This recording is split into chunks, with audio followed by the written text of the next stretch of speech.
జగన్మోహన్ రెడ్డి గారికి కళ్ళు నన్నెత్తినికి ఎక్కాయి అనడము నిజంగా నిన్న భీమిలిలో ఒక సిలువ పైన నడవడము నిజంగా అతనికి అధికారం అనేది కళ్ళు నన్నెత్తికి ఎక్కిన జగన్మోహన్ రెడ్డి ఆనాడు క్రైస్తవుడిగా బిడ్డను నేను అని చెప్పేసి మీ కుటుంబం అంతా బైబిల్ చేతిలో పెట్టుకొని క్రైస్తవుల మతాలందరితో ఓట్లు వేయించుకొని మీరు ఈనాడు జీసస్ని అవమానించడం జరిగింది. ఈనాడు జీసస్ని అవమానించడము, క్రిస్టియన్ మతాన్ని అందరినీ కూడా అవమానించడము, బహిరంగంగా మీరు క్షమాపణ చెప్పాలని మేము తెలియజేస్తున్నాం. నిజంగా నువ్వు మణిపూర్లో జరిగిన సంఘటన పైన నోరు మెదపలేదు, ఎందుకంటే గుర్తుగా ఎవరిస్తున్నావు కాబట్టి మణిపూర్ సంఘటన పైన కూడా నువ్వు ఇప్పటికీ కూడా పెదవి విప్పలేదంటే నువ్వు ఎక్కడ క్రిస్టియన్వి, ఎక్కడ జీసస్ బిడ్డవని చెప్పేసి జగన్మోహన్ రెడ్డిని ప్రశ్నిస్తున్నాం. దేవాలయాలు కూల్చినప్పుడు నోరెత్తారు, ఏ మతం పైన దాడి జరిగినప్పుడు నోరెత్తారు.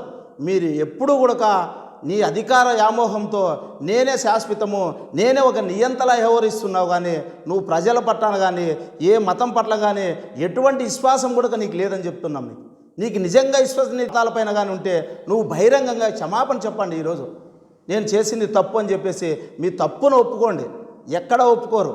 మీరు చేసేదంతా కూడా అధికార వ్యామోహంతో ధన పిశాచిగా రాష్ట్రంలో బడుగు బలహీన వర్గాలందరినీ కూడా రక్తం మాంసాలు ఈనాడు పీల్చుకుంటున్నావు. మైనింగ్ అయితేనేమి, మద్యం అయితేనేమి, ప్రతి ఒక్క దాంట్లో కూడా దోచుకుంటున్నావు. ఈ దోచుకున్నదంతా కూడా కక్కిచ్చేందుకు త్వరలో జరగబోయే 2024లో చంద్రబాబు నాయుడు గారు సీఎం అయిన తర్వాత నువ్వు దోచుకున్న సొమ్మంతా కూడా చట్టబద్ధంగా ఎదుర్కొని నిన్నే దీంట్లోకి ఖచ్చితంగా సెంట్రల్ జైలు చేర్చకపోతే ఈ తెలుగుదేశం పార్టీ తరఫున హెచ్చరిస్తున్నాం. ఇకపోతే ప్రతి ఒక్క దాంట్లో ఏ విషయంలో కూడా నీకు చిత్తశుద్ధి లేదని చెప్పగలం. ఎంతోమంది దళితులు ఈనాడు అంతలెక్క కూడా మారుస్తూ పోతున్నావు. నిన్ను మార్చాలి. ముందు బీసీలేనా కనపడేది? బీసీలో ఒక నియోజకవర్గాలే మారుస్తున్నవే, ఓసీల నియోజకవర్గాలు మార్చండి. సాక్షాత్తు మీ కౌన్సిలర్లే చెప్తున్నారు కదా ఈ విధంగా 40 లక్షలు 30 లక్షలు ఇచ్చామని. వాటిపైన చర్య తీసుకోండి. అంటే ఓసీలపైన చర్య తీసుకోరు, కానీ మీరు బీసీలు, మైనార్టీలు, ఎస్సీలని కనపడుతున్నారు. ఇకనైనా పద్ధతి మార్చుకో.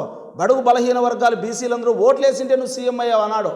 ఆనాడు కల్లిబుల్లి మాట్లాడి అందరి ఇళ్లలో పెద్దన్న పాత్ర పోతిస్తాను, నేను విన్నాను, నేను చూశాను అని నువ్వు మలికిన పగలు మోసిపోయి మా బీసీలు, ఎస్సీలు, మైనార్టీలు ఓట్లేసి నీకు గద్దెనెక్కిస్తే ఈనాడు మా అందరిపైన కూడా పెద్ద గుదిబండలా తయారయ్యి మా మాన ప్రాణాలకు రక్షణ లేకుండా పోయింది.